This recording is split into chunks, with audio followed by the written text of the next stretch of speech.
This is the Pete and Sebastian Show with Pete Corielli and Sebastian Maniscalco. Pete and Sebastian Show. We're back. I'm Pete Corielli, and of course, joining me, as always, is the new king of late night television, Sebastian Maniscalco, baby. You look great, bro. Thank you. I appreciate that. It was a very, very good experience for me, although under circumstances that are abnormal, performing in front of one guy, a camera guy with a stage guy off to the right, and they're masked up in like the N95s with the shield. So I felt like I was in a coal mine, right? Yeah, you are. You're all alone. I mean, usually when you're making a show or something, you know how it goes. You listen, if the camera guy's giggling, you're like, all right, it's going good, even if there's no audience. But now even that guy's got a mask on. Shit. It's a weird feeling, right? Oh, man, it's strange. And then we shot it at a house in West Hollywood. And then the monologue was done on the first floor, and then we moved upstairs for the interviews on the second floor. And, you know, the funny thing, or the weird thing about it actually, is you have to do the monologue, and it's a 7-minute monologue, and it's in a teleprompter. Yeah. So I just don't think comedy's meant to be read, you know? Mm-hmm. It feels read, and it feels like you're not in the moment because you're just not worried, but you're just concentrated more on getting all the words than just being just in the moment. And that's why I like to do a late night talk show once a week, so I could kind of memorize the monologue rather than read it, because you have to get it all right. No flubs, no nothing. If you flub a word and you're at 6 minutes and 50 seconds, you got to start over because there's no way to edit it. Right, but here's my question. Why do you have to do it word for word? Like let's say you're doing a bit about dogs, and you know, all right, one thing is the dog is wet, one thing is it bites me when I put its food down, and the third thing is it runs away, and I close on the runaway thing. And that whole thing has to be 5 minutes. And those are the three big punches, right? So you just look at the guys go, listen, to turn your teleprompter the fuck off. I know the 3 punchlines. I know I got 7 minutes. When I get to 6 minutes, give me a countdown, and I'll delicately fly out on the last bit. And then you just do it like you do it. You know what I'm saying? Instead of trying to be married to the damn words. Well, it's not so much being married to the words. It's more like, you know, when you do a stand-up bit for the first time on stage, maybe you've been working on the bit prior to introducing it to an audience. But with this is, we were coming up with jokes the week of, you know, like, you know, I kind of didn't really know where I wanted to go with the monologue. We were throwing ideas, and then when you lock it in, similar to a script where, you know, you're playing with the script all week, and then you give it to the actors, and then you start adjusting stuff and whatnot. Before you know it, you got to perform it, and it's like you don't know. At least it takes me a while to memorize it, to get into my body, so I could then deliver it with an ease where you see it on a special. But and these are more jokes than storytelling. You know what I'm saying? I'm more of a storyteller, and these were kind of just jokes peppered in from a topic. Anyway, a couple things on the side. If you want to, and you don't have this problem, but if you want to see how much weight you've gained, put yourself into a suit. Like, when's the last time you put your suit on? That funeral that I made fun of 2 weeks ago. Okay, so did you just slip into the jacket and go, oh yeah, or like what was the It was actually a little on the big side because if you can believe it or not, I don't wear suits. Like Sadie, my own daughter, never saw me in a suit before in 7 years. And the suit I wore is the only nice suit I have, and I bought it to do Letterman. That's how old this fucking thing is. And I was afraid I was going to be at the funeral and someone was going to go, Didn't you do Letterman in that picture? I mean, Letterman doesn't even do Letterman anymore, and I still got the suit. And I only saved it for deaths, I swear to God. So you got a death suit? I got death shades, man. A dude from this cast, a fan, sent me a pair of parasols, I think they're pronounced. Oh, those are nice. Oh, and when I took them out of the case, I looked at Jackie. I go, oh, these are for funerals and maybe a wedding here and there.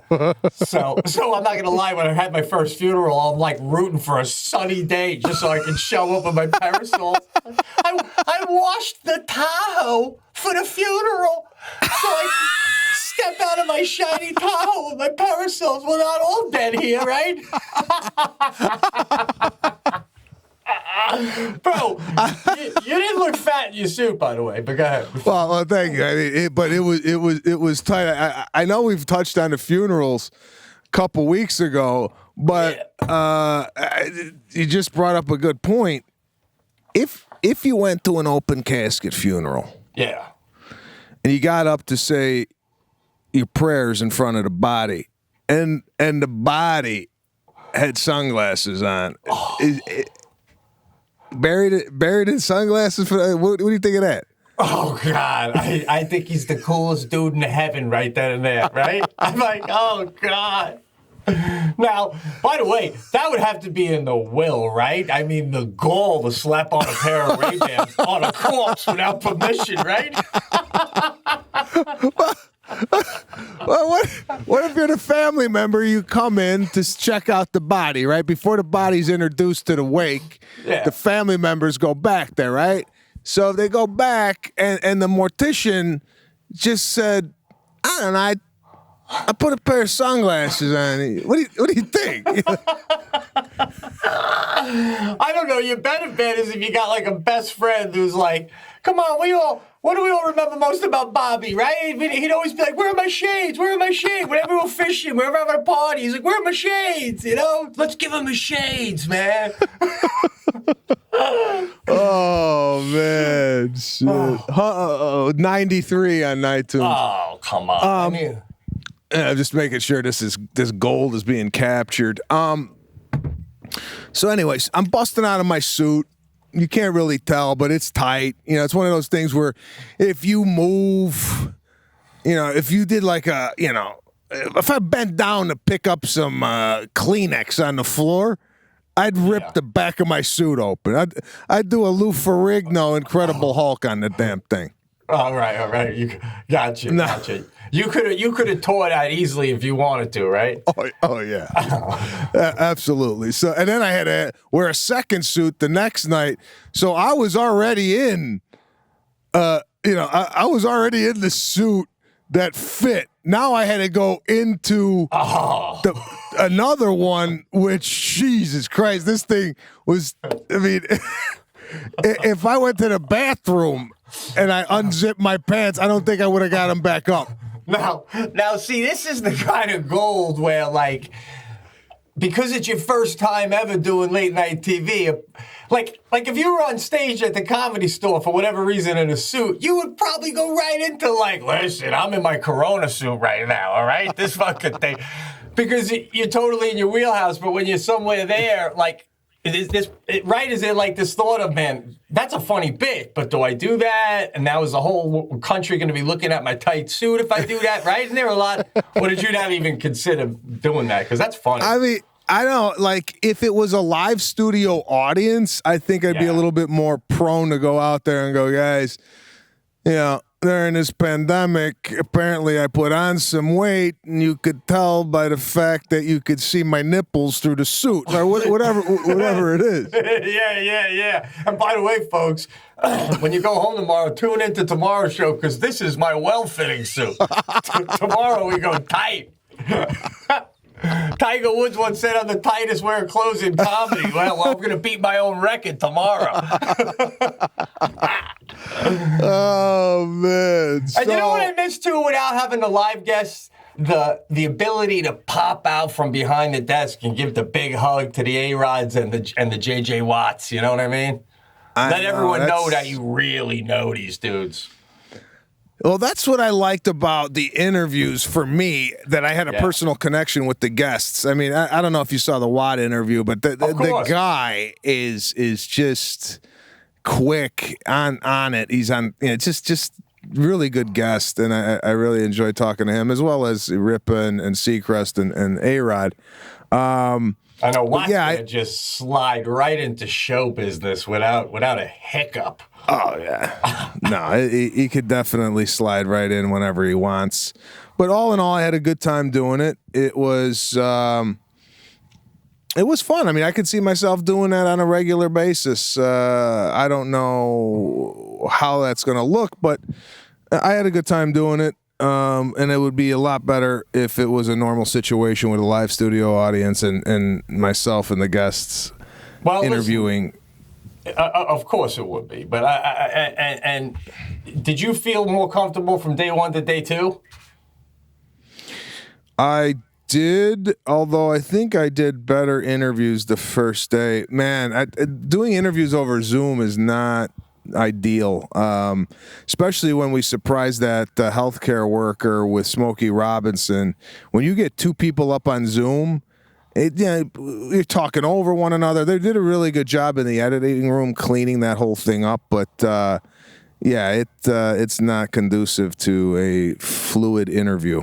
Well, I just want you to know we're down to 93 already. We're up to 93. We got a small army here. Let us know which late night show you want to host. We'll do a hard scroll on the host and dig up some dirt of something they said within 10, 12 years ago. We'll get them out, and you can slide right in. I mean, you know what I mean?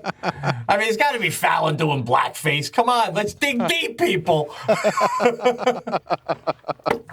Oh, shit. No, man, bro, you got to do a little late night. I dig it, and then you take a hiatus to do a film. And then you go out on weekends to do stand-up like Leno. Come on.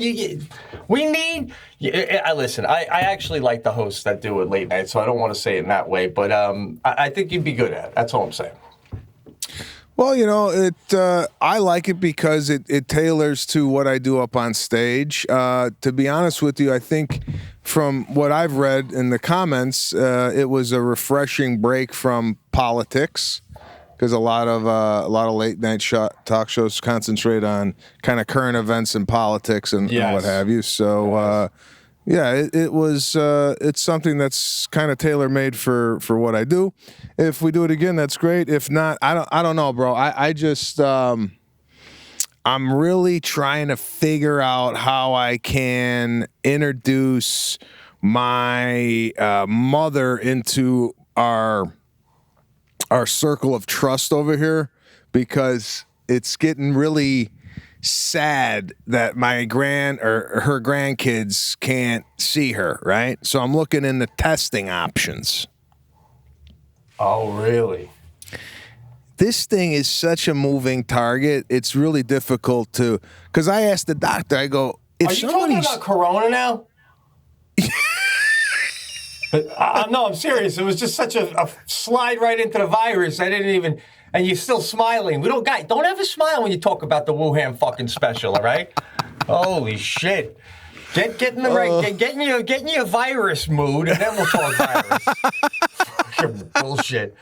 I just gave Sadie, we'll get into it. Go ahead now. So anyway, what are you trying to do? You can't, even if you get tested, they could still have it? Well, that's what I asked the doctor. I said, listen, if somebody with corona sneezed in my face right now, and I got it, and I came in today to get tested, does it show up on the test?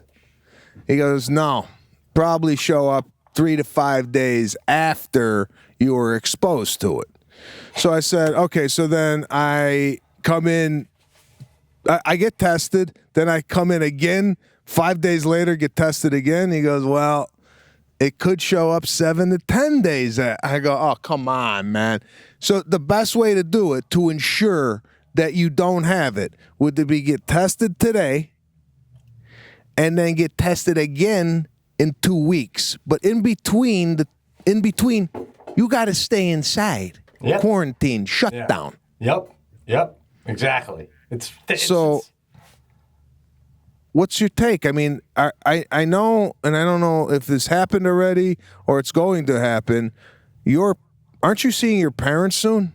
My parents are coming this weekend. Sadie's at a camp all week. I drop her off every day. She's there from 8 in the morning till 6 at night. They have breakfast and lunch with the kids. I gave it a speech yesterday. I mean, Jackie and I 2 days ago on Sunday, we gave her the talk again because she was starting to camp on Monday. And it's like, Camp Asawana, something, it's deep in the woods. The counselors are young college kids. It's just the fun, magical thing you'd want with the lake and stuff.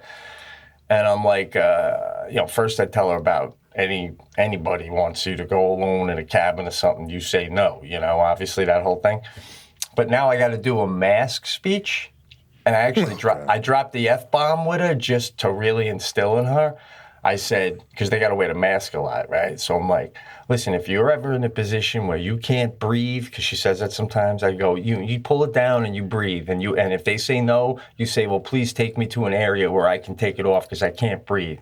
And if they still say no, then you tell them Dad's phone number and that they can fucking call me and I'll be there in 20 minutes. And then they can talk to me about it. Right? And she goes, Dad, your language. I go, well, you tell them that. And you could use that if you want. All right? So that they know. It would be great if a 7-year-old goes, 917, ba ba ba ba ba ba. You can call my fucking dad. He'll be here in 20 minutes. So my sister's coming with her daughter, who's 20. My niece, who, wants to see Sadie and vice versa, big time. And she's a lifeguard, and she's a college kid. She's partying. So they actually got tested.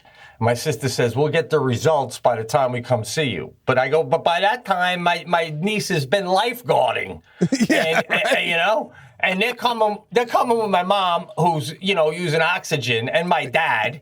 And my sister goes, well, when we get there, we won't hug Mom. I go, you just drove 5 hours in a car with Mom. But she's going to be okay because you're not going to hug her? What the fuck? So, and then I'm like, do we go out to dinner or does Mom want to eat at home? And she's like, Mom is up for anything. She's tired of being locked down. And she says that her mental state matters just as much. So she wants to go get the hell out. So that's where my family's at. Oh, see, I think where you guys are at, I don't think I actually have an app that I'm going to send you. Yeah. And it tells you each city and county in the United States what the probability is if you went to an event with 10 people, 25 people, 50, 75, 100. What are the odds that somebody at the event has the coronavirus? So I did it for Los Angeles. And if I went to an event with 10 people here in Los Angeles, there is a 33% chance that someone has the virus. Wow, that's high. That's a lot, right? Well, that's what? 3 people out of 10 have it, right? Man, yeah. So I did the same thing for New York, around like Brooklyn area, for 10 people. Yeah. And the percentage was 11%. All right, that's way. Why? I don't get it in California. I feel like everybody's in cars. There's not as much walking around. Why do they all have it? I don't know. Could be the fact that we had 500,000 people protesting a month ago. No. Studies have shown that it wasn't because of the protesters, all right, guy? Follow your Nancy Pelosi Twitter feed and you'd know that, all right? I don't know. Maybe that has something to do with it. Maybe because we were doing really well. California was one of the places that had actually kind of contained this thing. I don't know what they're attributing it to, because we didn't open as fast as the Texas and the Florida, but I don't know. So as far as you guys all of a sudden started getting it and then you couldn't stop it, and I got to be honest with you, you tell me if I'm onto something here. I think the disdain and the animosity and the anger towards your governor would be even worse if he didn't have such a fantastic hairdo. I know the guy comes on and his looks almost diffuse what's going on. I mean, if he just didn't talk, his ratings would go up, right? I mean, shit. He looks like he gets up at about 4:30 to look like that. Just tight. I mean, he definitely uses the tweezers and does the manual nose pull on the hairs. He don't do no Maverick buzzer with the adapter up there. Just, Oh, so that I was just trying to get my mom over here. I'm trying to figure out if we could go see Lana's family in North Carolina. I'm trying to figure out if I could pick up my dad somewhere in between all this. Anyway, I'm trying to. It's just been one of those things where we're trying to put into place something to look forward to, and we might have to wait 3 or 4 weeks to see where this all plays out, but. In the meantime, I want to get into, once again, what I showed you, the video. We had another evacuation. That's insane, bro. I saw the little fires that were on the hill. Talk to us. What happened now? Just hanging out about 3:30, 4 o'clock, and a neighbor of mine says, "Hey, I just want to give you a heads up. There's a fire, and this one's pretty close." And he sent me that video, and I start kind of assessing the situation, and I said, "Let's get in the car. Let's get the hell out of here," because I don't want to be. And then we had a. I don't know if there's ever been a time in your family where it's like. You have to move fast to get out of something, or there's carbon monoxide 2 weeks ago, guy. Of course.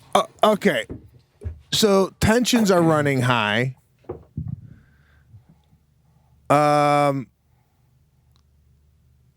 guess we got to do an evacuation practice run. You do. We all do. You got to do it in the middle of the night. Your family's going to be pissed off at you. But you got to do it, man.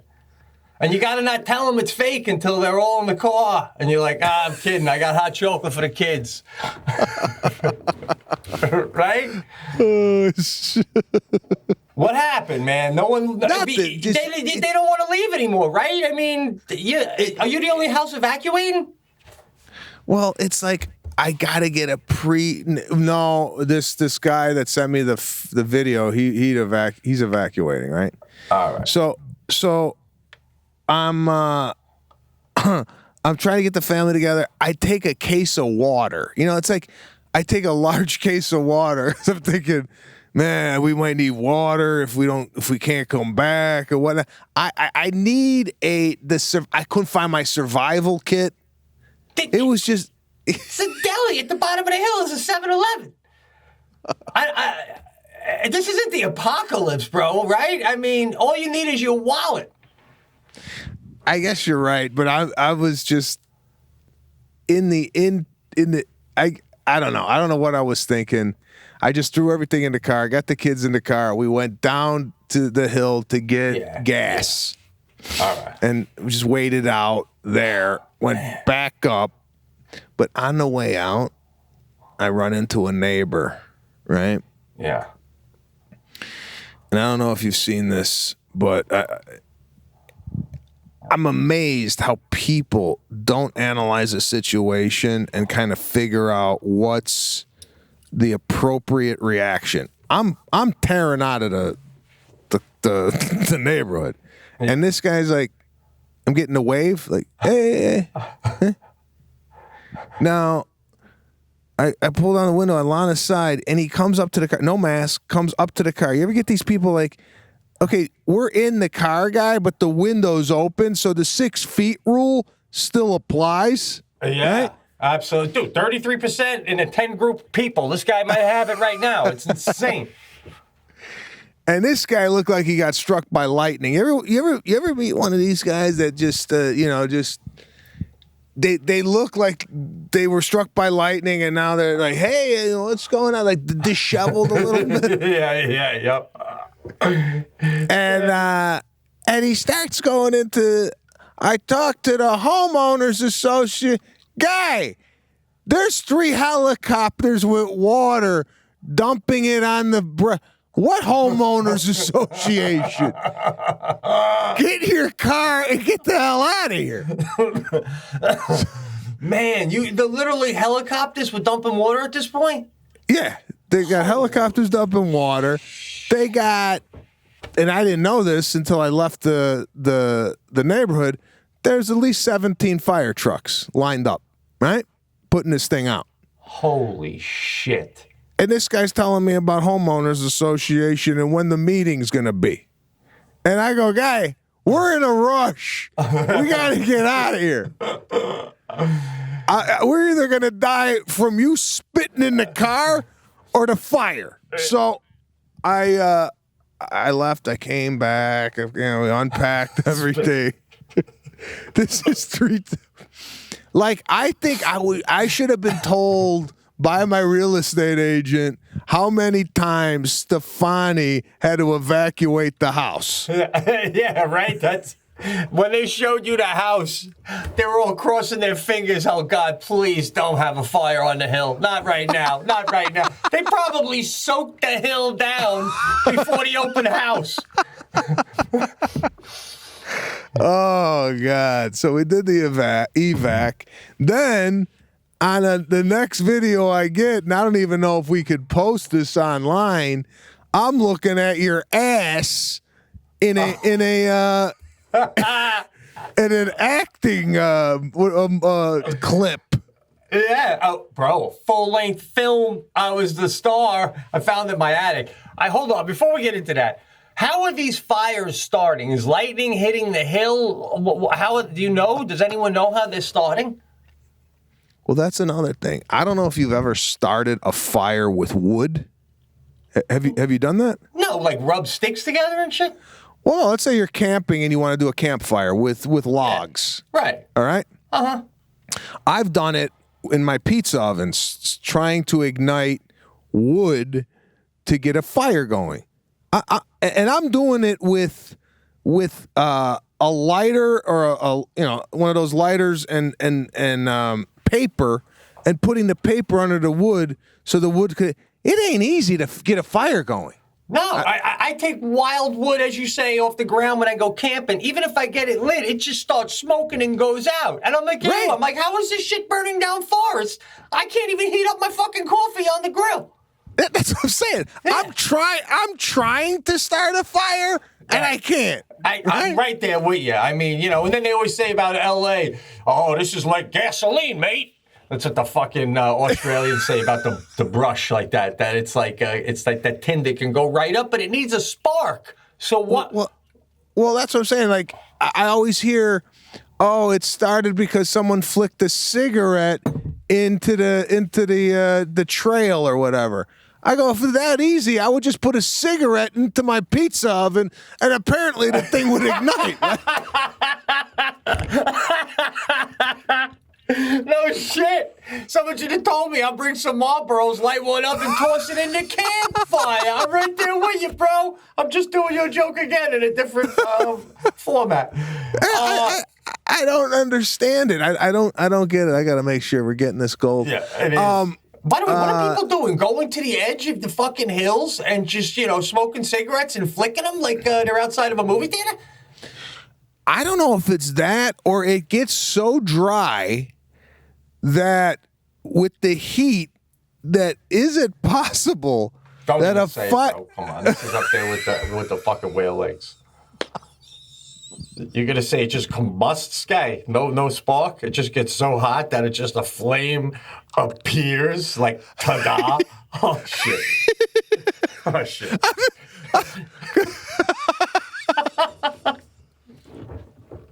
I'm not gonna lie.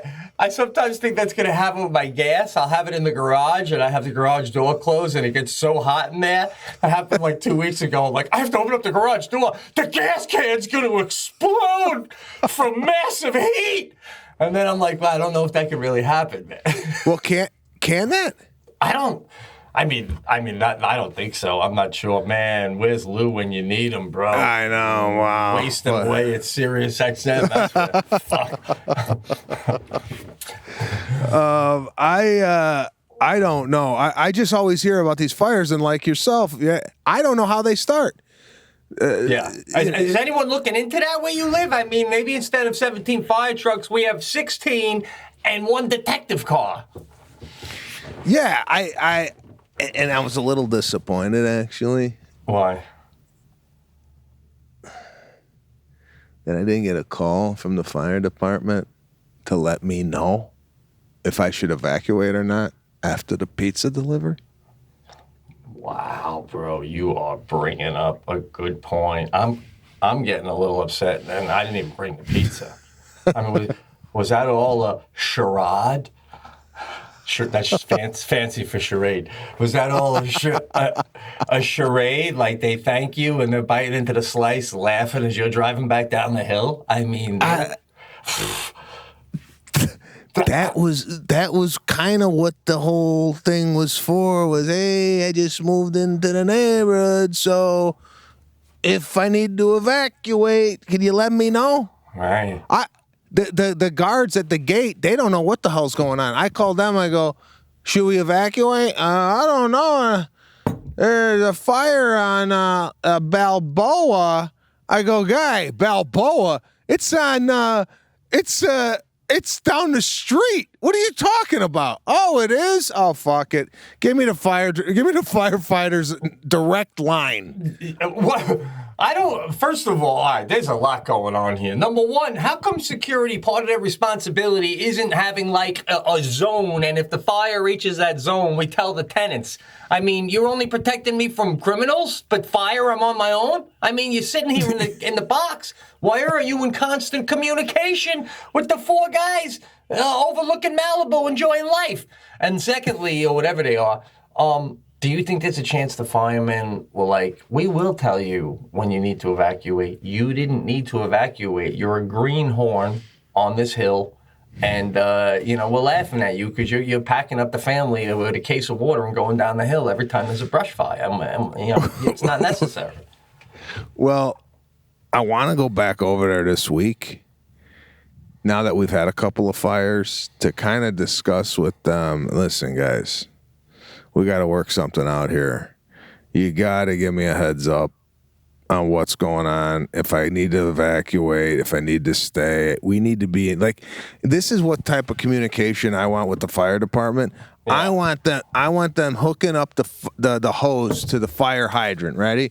And he's like, all right, Louie, you ready? Yeah, I'm ready. And during this, I want them to go, what? Hold on. I got to call Maniscalco and tell him to get the hell. Right. I want that sliding down the pole. As you're sliding down the pole before you even get in the truck, you're pulling out doing a slide down going, evacuate Maniscalco's. I got a good way to approach it, man, which makes it a little more delicate. If you go back to them, maybe with some more food or turn it up a notch and bring some Italian pastries, right? And tell them, you throw your security guy under the bus a little bit. You go, listen, when I moved in, I thought this guy would give me a heads up with fires, but I mean, I'm filling him in on where the fucking fire is, right? So I'm assuming by the time I know about the fire you guys do, would you guys mind, is there like a direct line that I could give you guys a call before I pack up my family every time and get an opinion if I should? Because I'm getting no help over there, and I'm down the hill every other day with the trunk open in a case of water, looking up at the hill like it's a volcano erupting, So and maybe they'd be like, "Hey, no problem." I mean, if you really want to get sexy about it, you literally get 2 cell phones, one for you and one for them, and you pay for the plan, and you go, just hang this on your wall. If it rings, it's me. the Maniscalco phone, baby. So Lana and I got in an argument over the firefighters the other night. Yeah. We had someone lighting fireworks off, literally over the canyon from a street. Jesus Christ! So Lana tailgate at a fucking gas station. Jesus. So Lana goes, should I call the fire department? And I go, fire department? Do you call the fire department directly?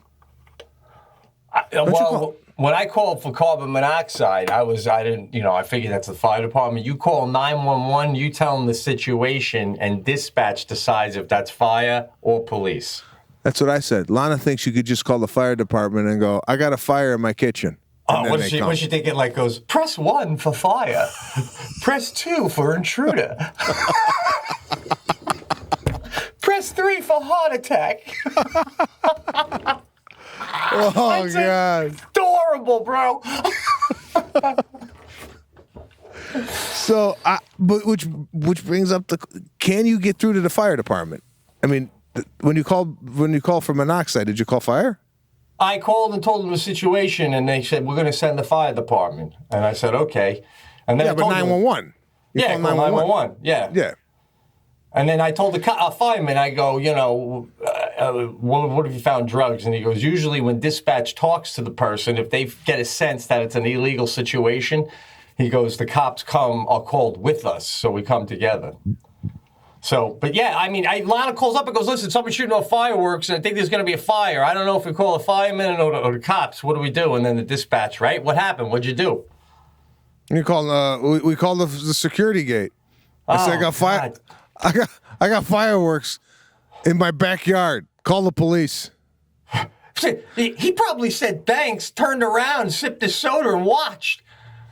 Right? If you call 911 on something and say they're shooting fireworks off, get over there, right? The people you called 911 on, could they find out that you called 911 on them? No. That's huge too. It's just that call. Because the 911 call always comes out, right? In the news, you mean? Yeah. Yeah. Right? So how is that possible? Like, it's not what do you call it? It's the word slipping my mind. Public domain? Is that it? When you call, you're not. What the hell's the word? Not unanimous. It's anonymous. You're anonymous. Yeah. You're not anonymous.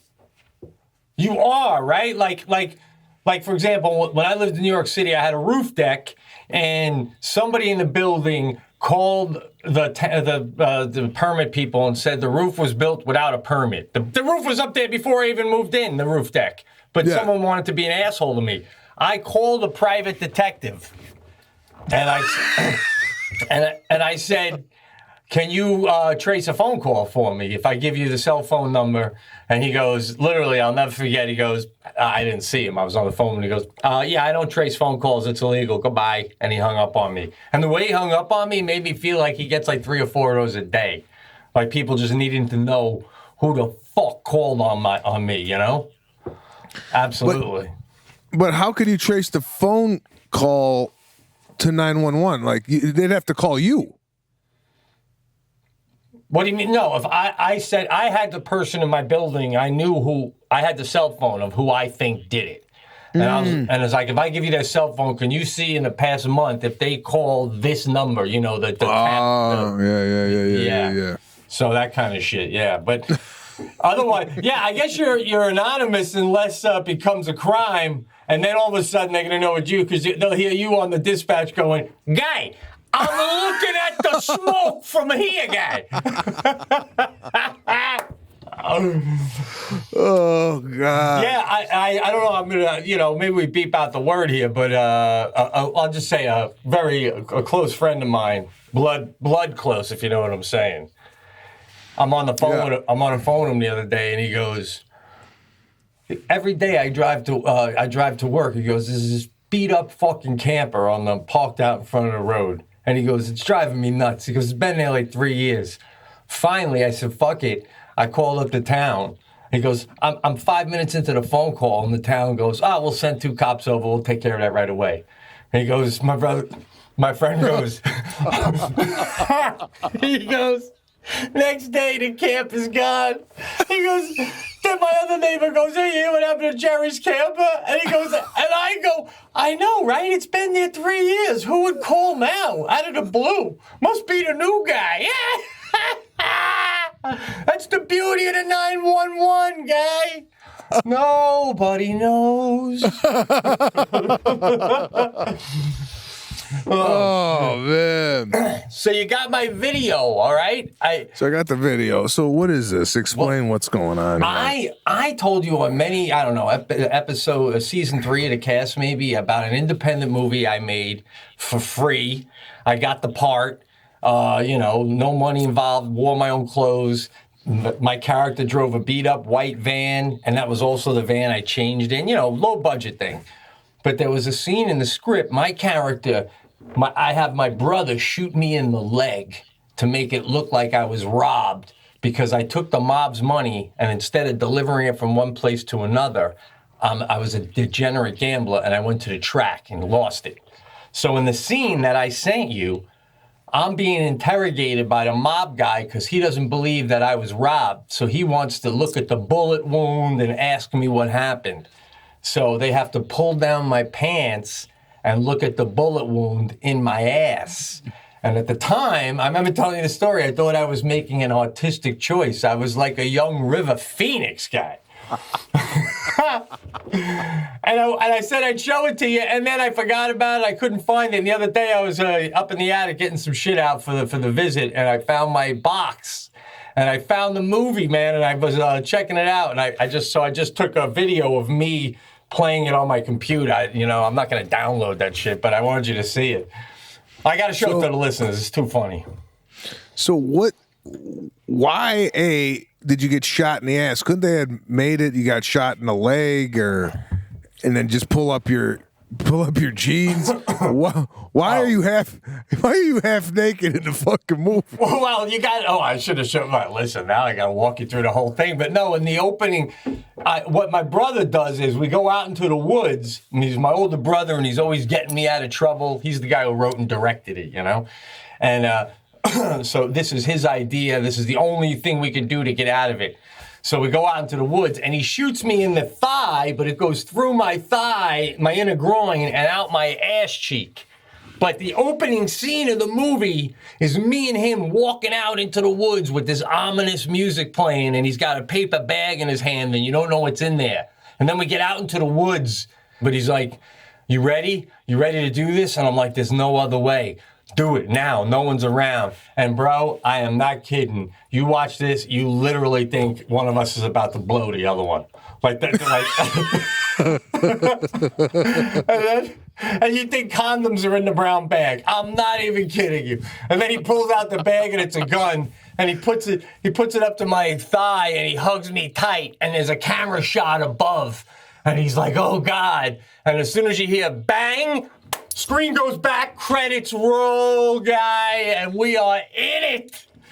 An hour and a half of amateur hour. How is the movie? Is it any good? Oh, no. I mean, the scenes sound better than the others. There's one scene where I'm out on a boat in the East River by the Brooklyn Bridge. Truly, man, we had a stuntman, and I had to push a guy into the water. There's one scene where I mug a guy in Brooklyn, and I have him in the back of the van with a gun in his mouth. Crazy shit, yeah. But and then the last scene of the whole movie is I have to leave and go to Canada and never come back, or my brother isn't going to be in trouble, right?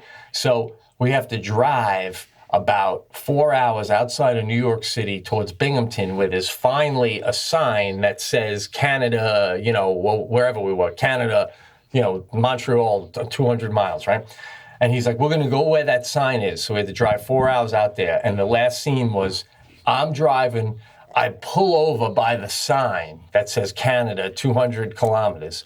And I get out and I sit on the hood of the car, and I'm supposed to be contemplating, do I go to Canada or do I go back home and make life crazy for everybody again? I'm like the bad guy, like the Gilligan, So I'm like, and as I'm sitting on the hood, he's got the camera on me and there's no dialogue, so he can say anything because it's just the sound of the highway.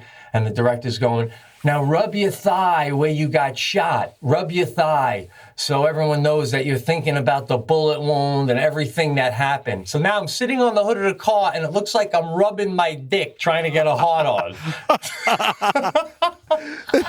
And I can't say nothing. It's this guy's movie. I'm only 4 years into comedy and I'm like, wow, what a director's choice. Good call.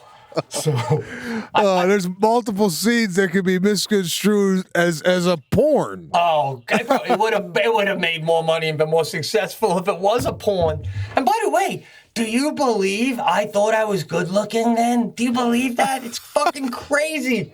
My hair and shit, my beer-filled face. Oh my God. I did have a nice ass, so you got to admit that.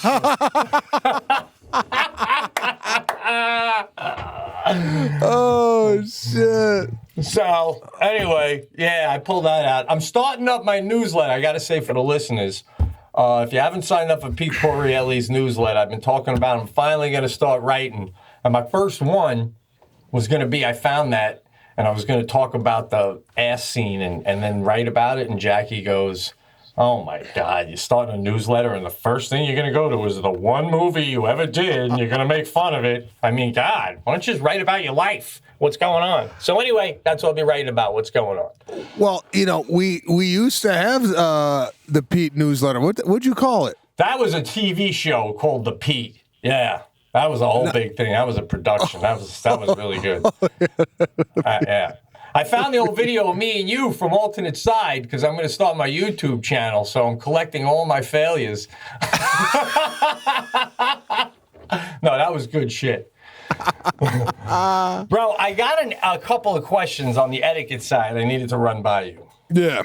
And this one is, I'm seriously perplexed. As you know, I've been wearing the chains, right? Now, when I go to our, this pool we belong to, right? It's a, nice pool. It's nice. It's I don't want to call it a country club. It's the closest thing to one around here. It's not like real expensive, but it's real nice. It's classy. They bring you drinks out. Anyway, I can't, whenever I go there, what I've been doing is when I go, I'm in my bathing suit and I take my shirt off. I've been taking my chains off and putting them like inside my shirt or in my hat and not putting them on till I leave. Do you think when a man has chains and he gets to a pool or beach, does he keep the chains on for the swim and the overall hang, or should I be taking them off? I'm perplexed. No, you leave those on, bro. It's like part of the costume. Really? Yeah, no, you take, first of all, when you have chains on, how are you taking your shirt off? Are you double crossing your arms and doing one of these, or do you go from the back forward? I do the back forward. I do your second one right there. Absolutely, back forward. Okay, I think a better look for you with chains on is you unveil it because if you come up with it like that, it's like it's almost like you're at a Broadway show and the play is starting. You know what? You're making me feel like everyone already in the water are a bunch of ducks and a swan is about to fucking come in, right? You ever see a swan come in with his ducks? Oh, man, showstopper. Fuck. If I was a duck, I'd be like, oh, there's a swan here. Let's get the fuck out of here. Yeah, never. This thing's going to outshine us. You know what the sick thing is about Italians, though? Oh, what? We always think some people are watching us take our shirt off. Like you're going... Oh, yeah. Like, is there a part of you when you're taking your shit off at the pool in your head going, people are looking? Oh, God. Are you kidding me? Bro, any woman at the pool wearing shades is looking at me. Without a doubt. Without a doubt. You know, even if their head's turned in the opposite direction, somehow they're looking through the reflection of their shades at me. I don't even go in the shallow end that often because the women down at the end, they can't handle my presence. With the family, I stay in the deep end like a dolphin. I just come down once in a while. He's here again. Oh, there he goes, the Italian guy. Look at his chest hand mat itself down as he comes up. Oh, wow. Oh, fuck. You I bring think up you're 3 days in a row, Carol, and I haven't seen him use sunscreen either. Oh, we're kidding, God. folks. We're fucking kidding. Here's one for you. Yeah. When you're underwater, Right. Yeah. and then you're gonna come out of it. Yeah. Do you come out so you make it so your hair is already back, or do you pop out of water and the hair's on the forehead and then you gotta move it back? How do you exit the water from underneath? Oh no, you got to do a full head back, shoot up like a dolphin or a swordfish shooting out of the water. Yeah, you ever go to get halfway out of the ladder and you realize you didn't do a good dip back, so you got to go back down just to get it right? Oh. Well, the other move you do too, dads do this move. You ever do this move where you got like your shades on and your kids playing on you, and you just come straight up with all your hair dripping down over your shades and you're spitting out water. That's just for the ladies to go, look, he's a good dad too. He's playing the dad games. They're climbing all over him. Oh, God, you get the full package. Jeez, you could even add, when you're out with Lana, you could yell out, am I going to make the da-da-da tonight? Just so all the other women know, holy shit, he's going to do the cooking when they get home. Listen. When you exit a pool, Yeah. do you exit from the ladder, or do you? I would just think you would do a full, push out. When you do the push out, though, Jackie used to be a lifeguard. Now, she taught me that when you do the push out off the ledge, you got to push so high that when you come up, you land on one foot. Yeah. I used to do that nice. Now, I did that the other day. Now I'm at the age I do the push out to the knee. Then I bring the other knee up. Now I'm like on all fours like a fucking horse. Just dripping wet. Hair still looks good, but I look fucking 50.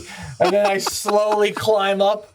Holy shit. When I was at 21, it used to be one motion. It literally used to be one motion. Go up. And just you used to pop out. I almost did like a squat out of the water. It almost looks like to the naked eye. You didn't even use your hands. You didn't even use your hands. Oh, shit. Here's another one for you. Yeah. How do you enter a pool at 50? Do you walk in? Or do you sit down and then scooch in? Do you jump? All right, completely based on the temperature of the water. I do a foot dip. By the way, you know when you do that, you put one foot on the ledge and you go down with the other foot and dip it in? Yeah. Yeah, I couldn't even do that before with the arthritis from the hip. I couldn't do that for a while. I had to get on the ladder and go down one step backwards and then announce. Then you do the announce to everybody outside the pool. It's cold! Yeah. What the fuck? Right? So, based on the temp, now if it's cold, I go over to the steps and I do a slow wade in, up to the waist, chat with the adults, don't splash me, and then eventually my daughter splashes me enough and I just go down, right? Now, if it's warm, I jump right in. But bro, I used to dive. I dove once the other day, and I literally came up, and I thought I cracked my fucking spine. And this is off the ledge, no diving board in sight. That's psychotic. Who the fuck is diving? It's insane. It's unnecessary. It's unnecessary. Right? Oh no! The dive at 50 literally could be life-threatening. Absolutely. I mean, and then when I hit the water, I kind of went forward like a somersault. I got nauseous. Are you kidding me? Because I can't go on a swing or nothing. I came up and Sadie wanted to play. I'm like, hold on, Daddy's nauseous for a second. Oh shit. Oh God. Oh God! I dove in the pool a couple days ago. Oh wow, yeah. My face was red for 24 hours. Now, you doing the double hand protecting, or you just got two out like Superman? First of all, I don't really know the proper form to dive, and I always put my hands out front. It's just for the look. There's no purpose for my hands going out. It's literally just to show people at the pool I'm diving. That's it. See this now, because it's only happening once this afternoon. By the way, I mean, I know this is terrible. You hear these accents about people diving and then they get paralyzed, right? Who the fuck is randomly diving into unknown depths? Right? I mean, I got to do a deep dive. I got to ask other people. I got to, do people normally dive? I asked the lifeguard, you ever do that shit? I don't risk it. I go, can we dive over here? She's like, oh my God. I usually tell most people yes or no after they do it, pussy. But yes, you can. Oh my God. Oh, so you got a deep end in your pool? No, I don't. It's 6.5 feet, but I don't do a dive like this. I hear you. I almost do a dive just to slice the water and then come up. It's a dive in and out. It's not a dive down and up. That's what every guy is saying in the hospital that can barely move his arm after the accident. Don't be doing that shallow dive anymore, bro. That is not worth it, man. That's come on. No, I hear you. I hear you. So, by the way, worst comes to worst, can you survive in your pool if a fire surrounded the house? Do you know if that's a real thing? Like if you guys are fucking like that, you and Lana just breathing right out of your mouth, barely sticking your face. I don't know. Does fire? No. The fire could come over, depending on what the wind direction is. I would assume the pool would be a good place to go. Jeez, crazy. We got this thing we got to announce. Is something that we're doing. We're going live, virtual podcast, August 13th at 5 p.m. Pacific, 8 p.m. Eastern, all right? We want the listeners to be a part of the cast. You can ask us anything. I want you to look at our social media platforms. There's a link on there to register. This is a free event. Yes. And you could come on the Pete and Sebastian show and talk to us. We wanted to incorporate the listeners here on this event because it's always been a kind of a one-sided. We're putting the stuff out. You guys are listening, but now we want to incorporate everybody that listens to the Pete and Sebastian show to come on the show, ask us questions, refer to old episodes, whatever you want to do. August 13th, 5 p.m. Pacific, 8 p.m. Eastern. We don't know how long this thing's going to run. We're just going to have fun with it. But we wanted to give a different flavor to the show than you're normally used to. And we thought this would be a fun way to do it, given the fact that we are all in quarantine. So I just wanted to get that out there. It's going to be great. It's a Thursday night. So even if you got summertime plans for Friday and Saturday, what better way to kick them off? Like the appetizer for the weekend, you break out a wine, some brewskis, maybe a cappuccino. It doesn't matter. You sit back, you hear something you want to interject, you get involved, right? You get involved. Now when we talk about caviar, you can go, no, guys, that's wrong. I love it. So it's going to be great. That's that. What do you got? You got anything else? I got one last story I got to leave you with that made me freaking. I thought this was so funny. A good buddy of mine in town. All right. Yeah. So one thing leads to another. Jackie is chatting with him, and we're talking, and he's got all this new furniture. He's got this big old house, right? And he's got all this cool furniture. And she goes, we'll call his name Frank, even though it's not. She goes, Frank, what's up with all the furniture? I love it. And she goes, where'd you get it? And he goes, ready for this? He goes, it's Harvey Weinstein's. And we're like, what? And he goes, yeah. He's got a family member, his niece, who's an actress. Her friend was one of Harvey's gals. And can you hear me? Because I lost you. All right. Yeah, go ahead. And he has a house in Westchester that she was in. Okay, so when everything went down, now Harvey went to jail. He's going to sell the house. He got out what he wanted. Long story short, the girl says, if you guys want anything left, the movies are going to take. So it's up to you. So my buddy goes, fucking rented a Penske and drove 7 hours to Harvey Weinstein's house in Westchester and fucking loaded up. And he's got a couch on the front porch. And Jackie goes, what's with the couch? It's so nice. He goes, I had it inside, but then I thought he probably had his casting sessions on this couch. So I took it out. I don't want that in my house. Holy shit, man. Man, what a talking piece. I know. Could you just sitting there going, who sat in that chair? He's in prison now. Right? The seat you're in right now is the seat Harvey sat in when he gave the green light to Good Will Hunting.